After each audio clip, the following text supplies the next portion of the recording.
Suddenly, while scuba diving, a person disappeared into an 18 meters long cave and never came back.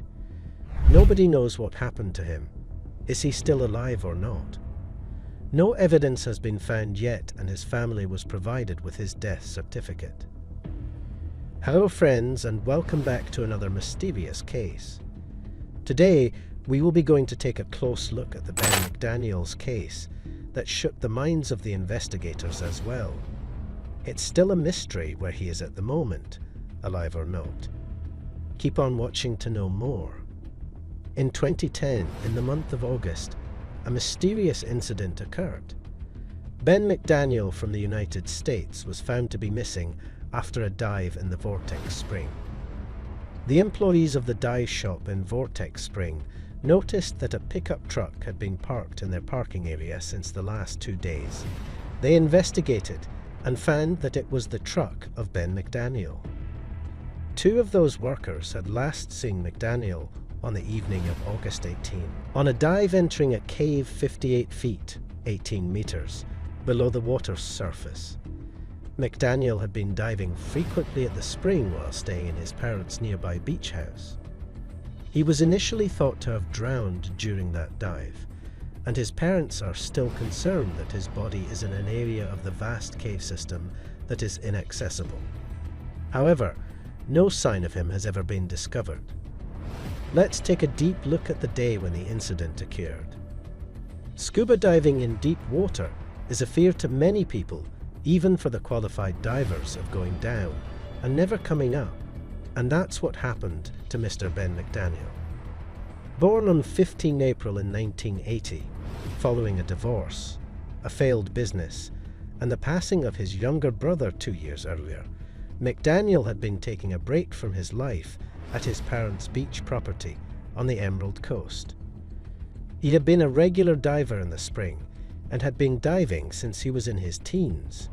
He was very fond of diving since he was small. Despite not having the necessary certification to dive in the deeper water, he had apparently been sneakily exploring the caves inside deep water, exceeding even more than 50 feet. He was regularly visiting Vortex Spring those days, and so he visited Vortex Spring once again on August 18, which was a Wednesday following his return to the Santa Rosa Beach residence. He performed one dive in the middle of the day. He was observed by other divers to be intently inspecting the area near the cave entrance, as though, it was later stated, he was making plans to enter there. He filled his tanks at the dive shop after coming to the surface, and the transaction was captured on surveillance cameras, but it is not known what he filled those tanks with. According to the witnesses, he was alone for a significant portion of the rest of the afternoon, working on his dive log and testing equipment near the spring. The day was charming with moderate temperatures as the day was setting, and as soon as it was the time of sunset, Ben prepared to dive again. He had a phone call with his mother at 7:30 p.m, and after the call he went in the water again. Cronin and Taryn, the employees of the dive shop, noticed on most Wednesdays that Ben was descending in the water with a helmet and lights on, making an entry in the caves.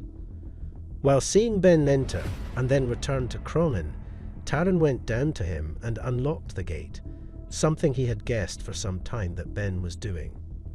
Since then, nobody has reported seeing him.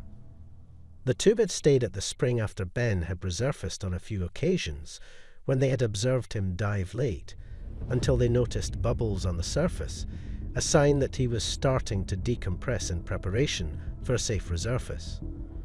On the contrary, they went back to Taryn's place for coffee on the evening of the 18th. The very next morning, Ben was still not on the surface, getting his truck parked. No one noticed that on the 19th due to the large crowd, but as soon as they noticed the very next day, they reported it to the country's sheriff, and the search began. The entire spring was surrounded by crime scene tape. Not even a single evidence of Ben's presence was found there. The sheriff and his officers searched thoroughly, and what they found was just a wallet containing $1,000, $100 in cash, and a cell phone in his truck. One mysterious piece of evidence was also found: the MAP. Yes, Ben made a map of the cave where he was found to enter as per the camera's surveillance. But it is not enough to find Ben, because these all were external things and can't take them inside the water. Now, it was being a great mystery. The underwater search began. Many of the divers who participated in those searches think that if McDaniel is indeed dead, his body is not in the cave because he was too big to fit through its narrower passages. This case is too mysterious because even the professional divers have searched too far in the cave in which McDaniel entered, and they still haven't found any evidence revealing him to be alive. What they found were just the parts of decompression tanks. McDaniel's family still believes that maybe Ben's body is in the unreachable parts of the caves. On Sunday, August 22, there were still no signs of Ben. Ed Sorensen, a skilled cave diver and recovery specialist with close to 2,500 dives logged, received a text message. He was in charge of an expedition while on a yacht in the Bahamas. Next day, he visited Vortex Springs. He was advised not to search any farther into the cave by other divers and a representative of the International Underwater Cave Rescue and Recovery that it was too risky. Sorensen persisted, according to the Tampa Bay Times, who has been credited with being able to dive in places other divers cannot. He performed 3 different dives that day, venturing 1,700 feet, that is approx 520 meters into the cave, 200 feet, around 61 meters deeper than the parts Ben had documented. But he found no sign of Ben there, not even any sign of his body to be rated by any carnivorous aquatic animal.